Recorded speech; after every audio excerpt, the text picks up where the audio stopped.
Excellent. All right, you guys, welcome to May's seminar on the 5 phases of strength training, YouTube and on demand. If you're watching this, leave me a comment. Let me know how you like it at the end of the video. So today, what I really want to cover with you guys is what are the 5 different phases, in addition to how does that help your metabolism? So the very basics, let's already dive in. The 5 phases of strength training. I really picture it kind of like this pyramid. It starts with phase one, which is stabilization endurance. Phase two is strength endurance.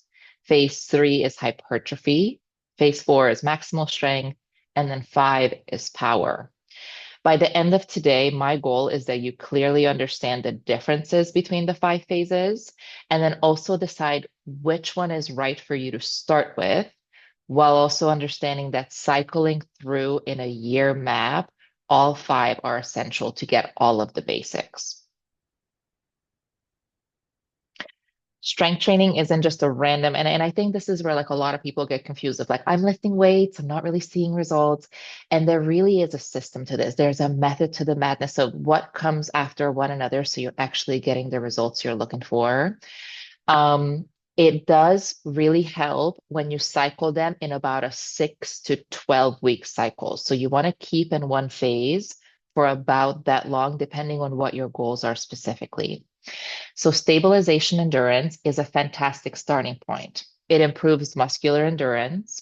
The picture speaks for itself. It really helps with balance and coordination. And the reason why, especially for people that are beginners, is really important to start with this. Because imagine if your joints are not stable enough and you're wobbly, your balance isn't all the way there, then to load you with a heavy weight will absolutely cause some kind of an injury because simply your body isn't conditioned enough to get to the place that I need it to be.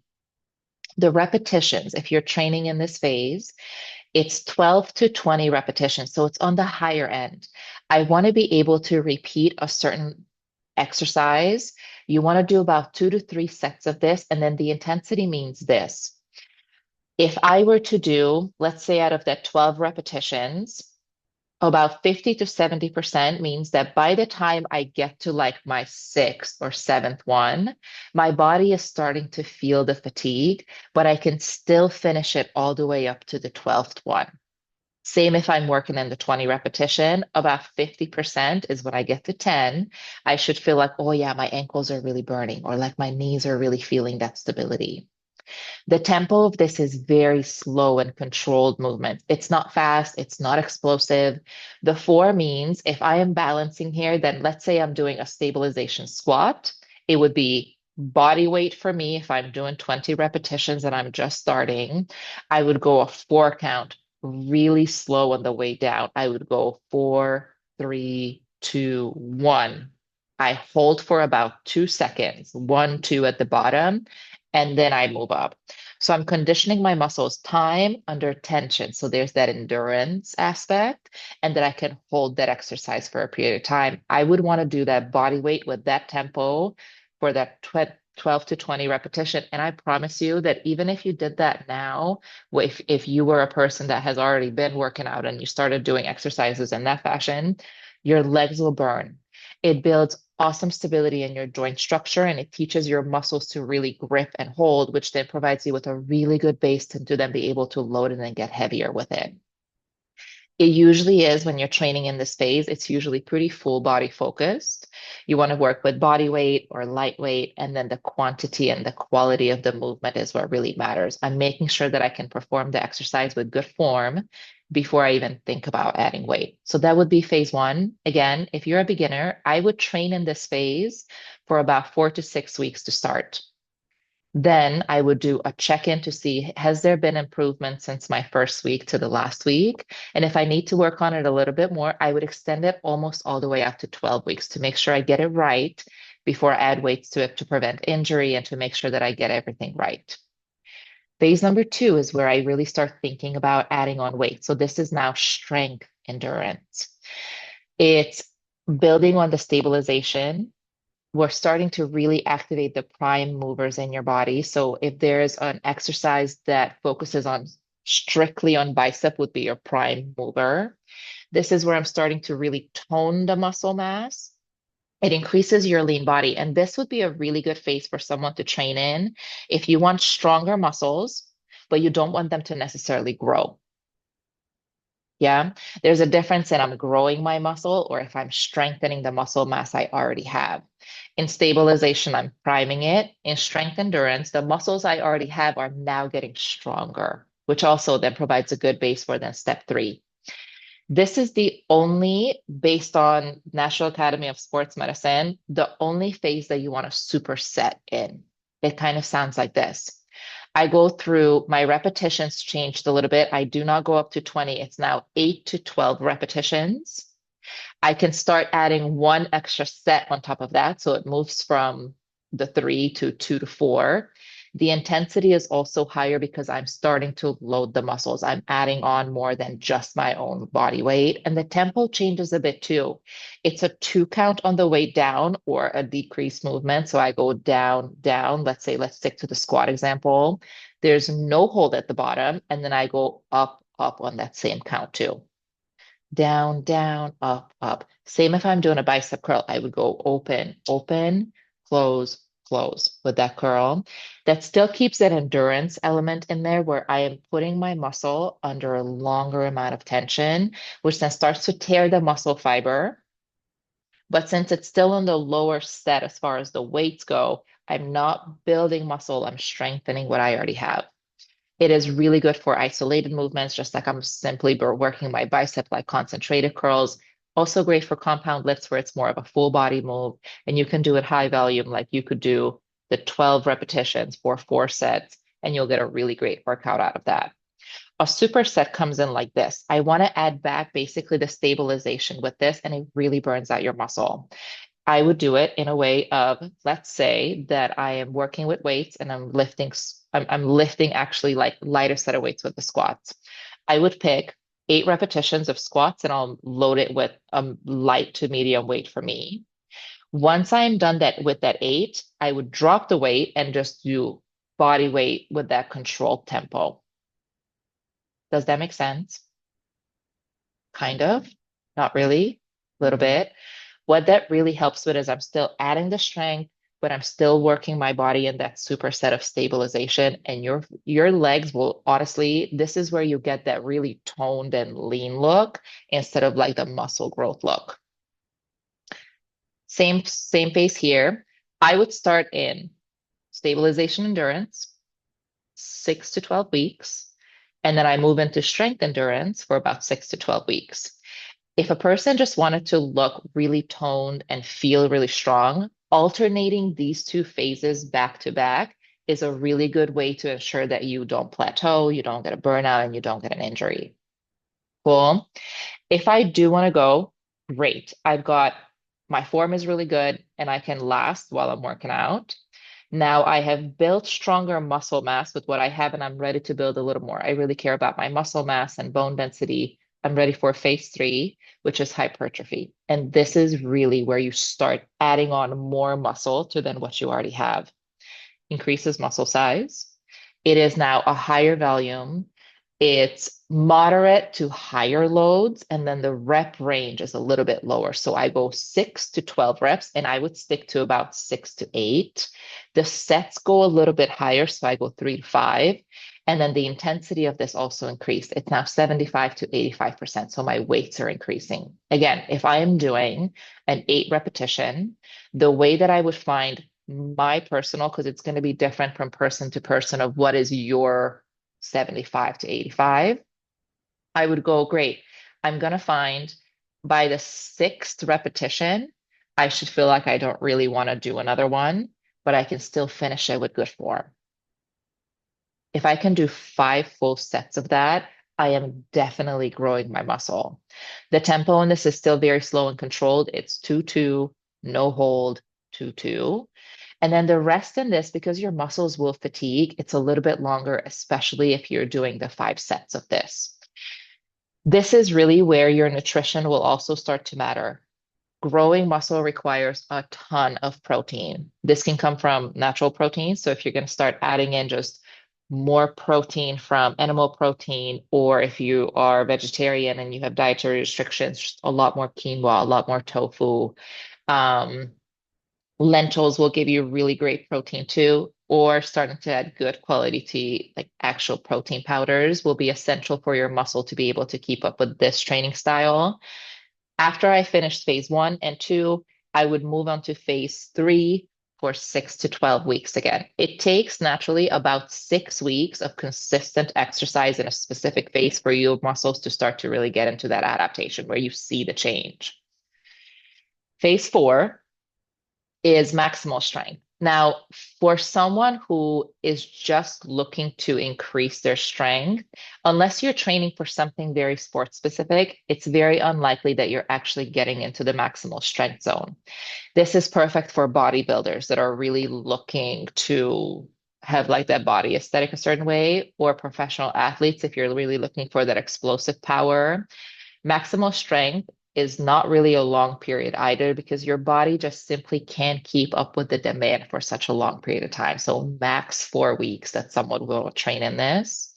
It helps with athletic performance, agility, and then the reps of this, because it's very heavy, it's either 1 to max 5 reps. And this is where, if you have seen Olympic lifters, like the heaviest that they could do, and they just do 1 rep of that. If you think of like real life situation, like that's not the most functional way to train, right?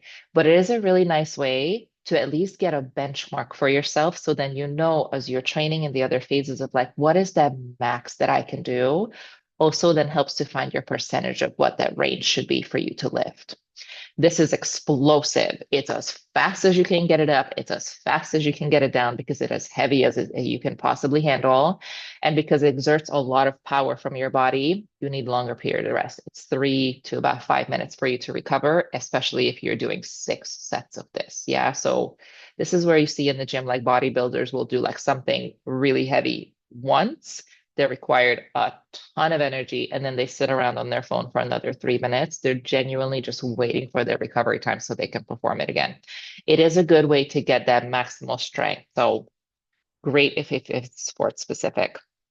And then the last phase that I do recommend for people, especially people who worry about aging in a very healthy way, phase five is power. This is where a lot of jumping exercises start to come in. It's neuromuscular endurance just means that you're able to move your muscles in a very functional and controlled way in a fast environment. It's more power output. It's speed and strength combined because as you saw, all the rest of the exercises is pretty slow and controlled moves. Power is where speed really starts to come in. This is a really nice way for someone to train if they're a sprinter. They would want to train in strength endurance and hypertrophy back to back for a while. And then they would do a whole power phase to then help to improve that sprint so they can go a lot faster. Reps on this is lower because it's such high intensity. It's 1 to 5. Sets is 3 to 6. It's either body weight, or if you're working with a weight, then it's a very lightweight because you're jumping and trying to do this really fast. Rest to recover your heart, to recover your muscles is 3 to 5 minutes, and it's awesome for intensity. It really is to reduce fatigue to then for you to go back and train with the strength endurance stuff. Any questions about this so far? Or is that pretty straightforward of like how these guys build on top of one another? Yeah, great.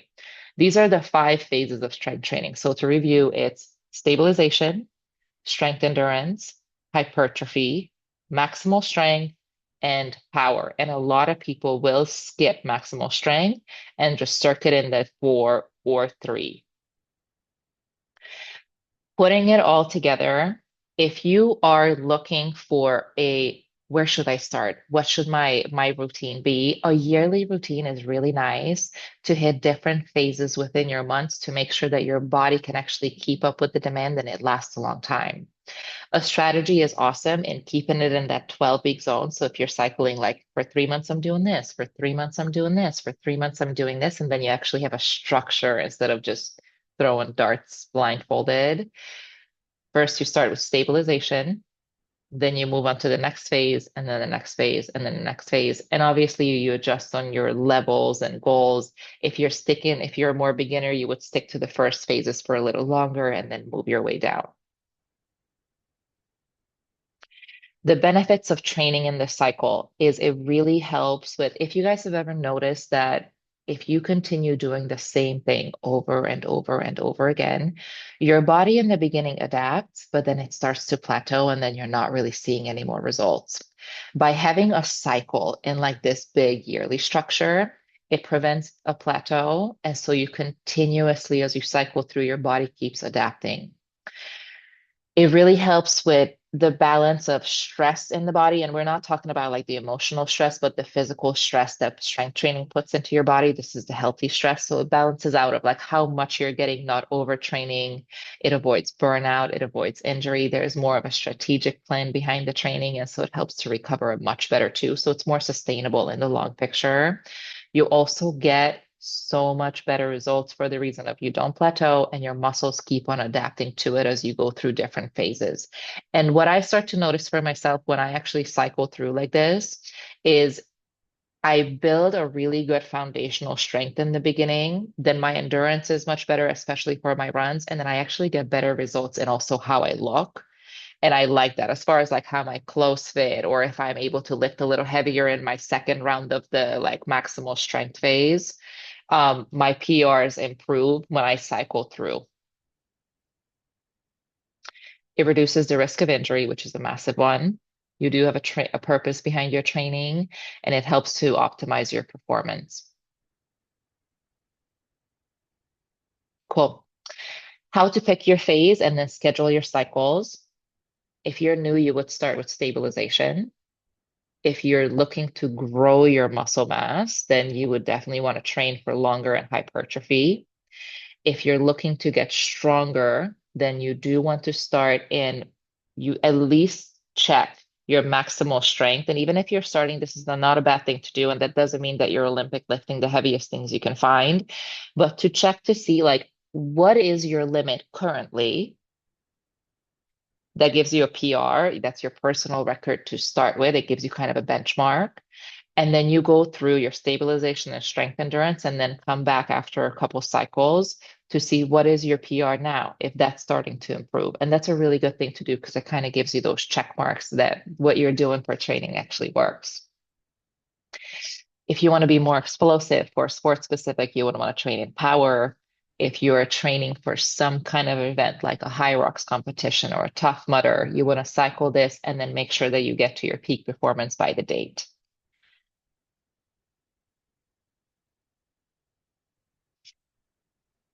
For most people that are not looking to have like professional athlete performance, beginners would want to start 6 to 8 weeks phase. Then intermediate would start a 4 to 6 week phase, and then advanced would be a little bit shorter cycles as you cycle through these.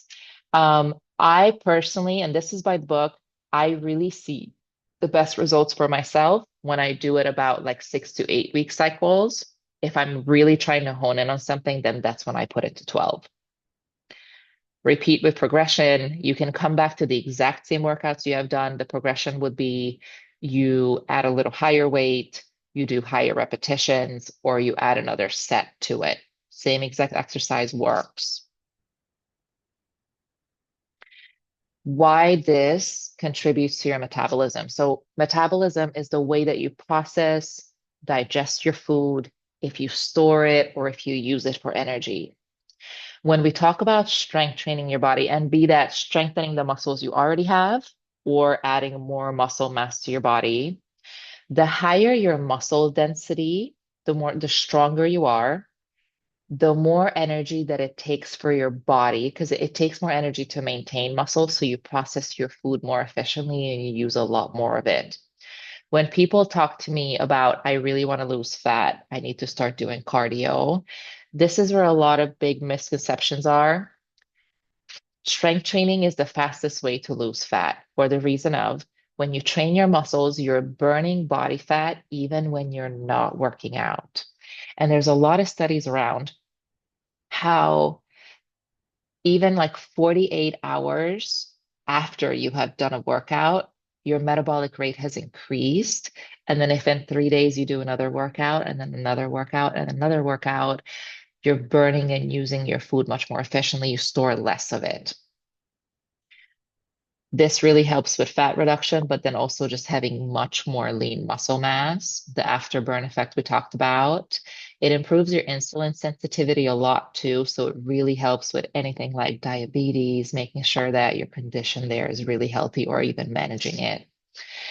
Visceral fat is what surrounds your internal organs. So there's two types. Yes, we have visceral fat and the subcutaneous fat. One is on the inside around your organs, and then one is right underneath your skin that you can actually touch. Strength training helps tremendously with reducing the visceral fat, the one that's deep within, which is essential to make sure that you don't have any kind of liver disease, kidney disease. Um, it helps with nutrition, absolutely, if you combine that. And then it also helps to preserve muscle while you're losing fat. So it really is like it's such like a complex thing. And something that's not on this presentation, but I talk to a lot of people about is strength training is essential for your health. It really helps not only with your metabolism, but then also with your immune system. This is why. When you work out and you strengthen your muscle mass, your body kind of acts like a diamond under pressure. The more muscle you have and the more dense it is, the more it squeezes around your bones. Your bones become more dense, like a diamond under pressure. And when your bones are really dense, inside your bones is where you make red blood cells. Red blood cells directly affect of how efficiently you fight something when you get sick, be that the flu or anything else.